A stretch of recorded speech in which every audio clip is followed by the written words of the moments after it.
ما بتحطش عليها اكتر من كده، بتحطي 3 4 فصوص توم كبار، تحطي ملح وفلفل وبهارات. اللحمه ملح فلفل بهارات فلفل اسمر، وطبعا كزبره وكمون. خلاص كده بتقلبي بقى كويس، ما بتتعملش اكتر من كده، سهله وخفيفه ما بتاخدش وقت خالص. اهي يا بنات زي ما انتم شايفين. طبعا لو عندك وقت حطيها ربع ساعه في التتبيله ديت بتبقى تحفه. يلا حطها هنا بقى ولا ايه؟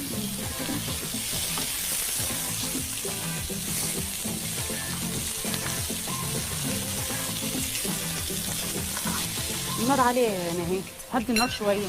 يعني نبدا نعمل الكبده. اول طبعا ما تقدح معانا الزيت بتروحي منزله الكبده زي ما انتم شايفين كده. انت عارفين ان فيها المقادير كلها صح؟ اه هتحطي عليها حاجه ثانيه؟ بتحط عليها التوابل. هنحط. طب انت هتشيلي دول هتحطيهم في الطبق اللي انت مزوقاه هنا كده؟ حطينا التوابل اهو زي ما انتم شايفين. هنحط نص ليمونه،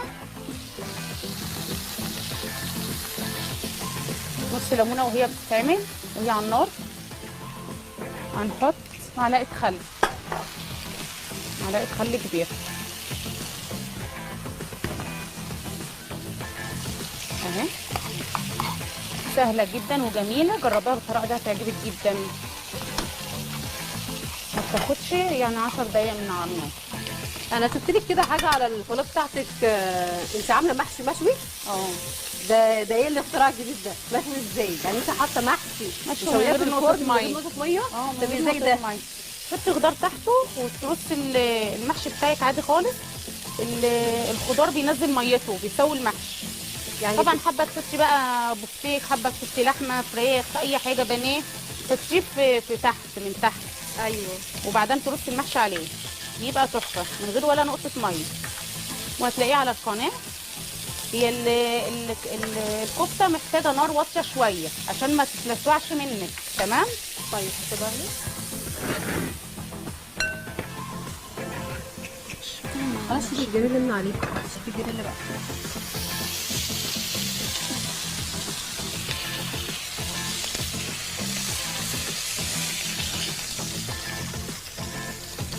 طبعا هي افضل في الفرن، يعني لما تبقى في طبعاً. الفرن بتبقى افضل بالمكونات دي بالمقادير ديت بتبقى تحفه في الفرن. اهي يا بنات.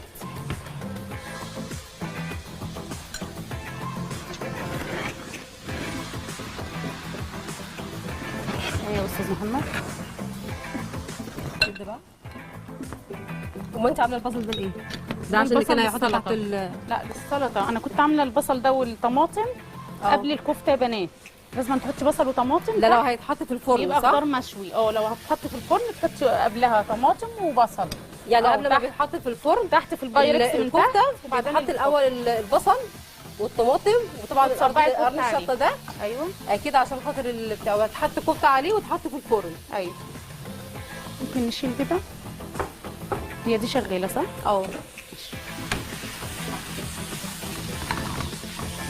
جربيها بالطريقه دي هتعجبك جدا جدا. احنا جربنا حاجات الصراحه من القناه بتاعتك عجبتنا قوي بجد. تسلمي لي انا. بس عايزه اجرب حكايه المحشي المشوي ديت اللي عايزه اجربها. حلو صحي وفيه قيمه غذائيه جامده ان انت بتشوي الخضار وبتشوي كل حاجه.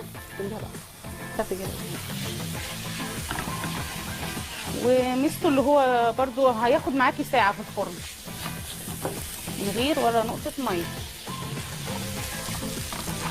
خلاص الكفته هي الكبده خلاص هي عملت معانا، خدت صدمه معانا.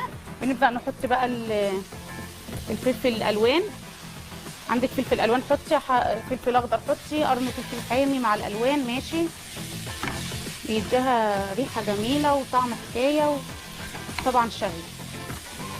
بس انت اللي حاسه القناه بتاعتك اصلا في اكتريه الاكل بتاعك اللي هو المشويات، يعني حتى انت عامله السمك البلطي عامله مشوي برده في الفرن. هي المشويات جميله والكل بيحبها وفيها قيمه غذائيه جامده عن المسلوق.